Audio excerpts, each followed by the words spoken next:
So hi friends, ఎలా ఉన్నారు మీరంతా? హోప్ మీ అందరూ బాగానే ఉండాలని కోరుకుంటున్నానండి. సో గైస్, మనం చెప్పుకున్నాం కదండి, దుబాయ్లో చాలా దారుణమైన సంఘటన జరిగింది. కొందరు మతోన్మాదులు, పాకిస్తాన్ వ్యక్తులు మన తెలుగువారి ప్రాణాలని పొట్టన పెట్టుకున్నారు. సో కేంద్ర మంత్రి కిషన్ రెడ్డి గారి చొరవతో జయశంకర్ గారితో మాట్లాడి దుబాయ్లో సమాజ సేవకులైన గుండెల్లి నరసింహ గారి ఆధ్వర్యంలో వారి యొక్క భౌతిక కాయాలని ఇండియాకి రప్పించారు. ఈరోజు మార్నింగ్ 8:30కి దుబాయ్ ఎయిర్పోర్ట్లో దిగాయండి. సో మందా భీమరెడ్డి గారు, పలువురు నాయకులు వెళ్ళి ఆ బాడీని రిసీవ్ చేసుకున్నారు. ఎయిర్పోర్ట్లోనే ఎన్ఆర్ఐ అడ్వైజరీ కమిటీ వారు నివాళులు అర్పించారు. సో ఖనిజ అభివృద్ధి కార్పొరేషన్ చైర్మన్ అనిల్ గారు కూడా అక్కడ భౌతిక కాయాలకి, తెలుగు మిత్రుల యొక్క భౌతిక కాయాలకి నివాళులు అర్పించారు.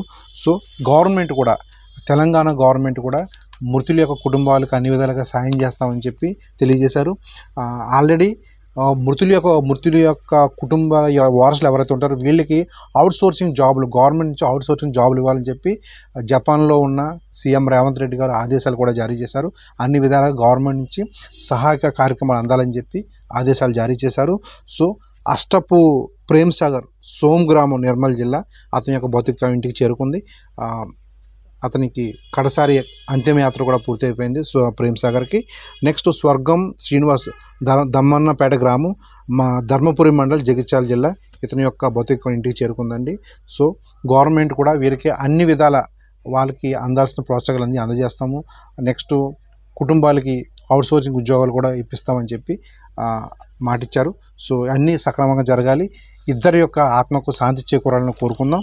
సో ఇంకెప్పుడు కూడా ఏ గల్ఫ్ కార్మికునికి ఇటువంటి పరిస్థితి రాకూడదని కోరుకుందామండి. అందరూ దయచేసి సో మేము ముస్లింలమా, మేము క్రిస్టియన్సా, మేము హిందువులని అనుకోకుండా అనుకోని మరణం, అకాల మరణం వచ్చిన ఈ మిత్రులకి ఆత్మకి శాంతి చేకూరాలని అందరూ ప్రార్థించండి. జాతి మతం ఇటువంటి ప్రస్తావన తేకుండా వీళ్ళకి ఆత్మకు శాంతి చేకూరాలని అందరూ ప్రార్థించండి. సో మనం నెక్స్ట్ వీడియోలో మళ్ళీ కలుద్దాం. అంతవరకు బాయ్.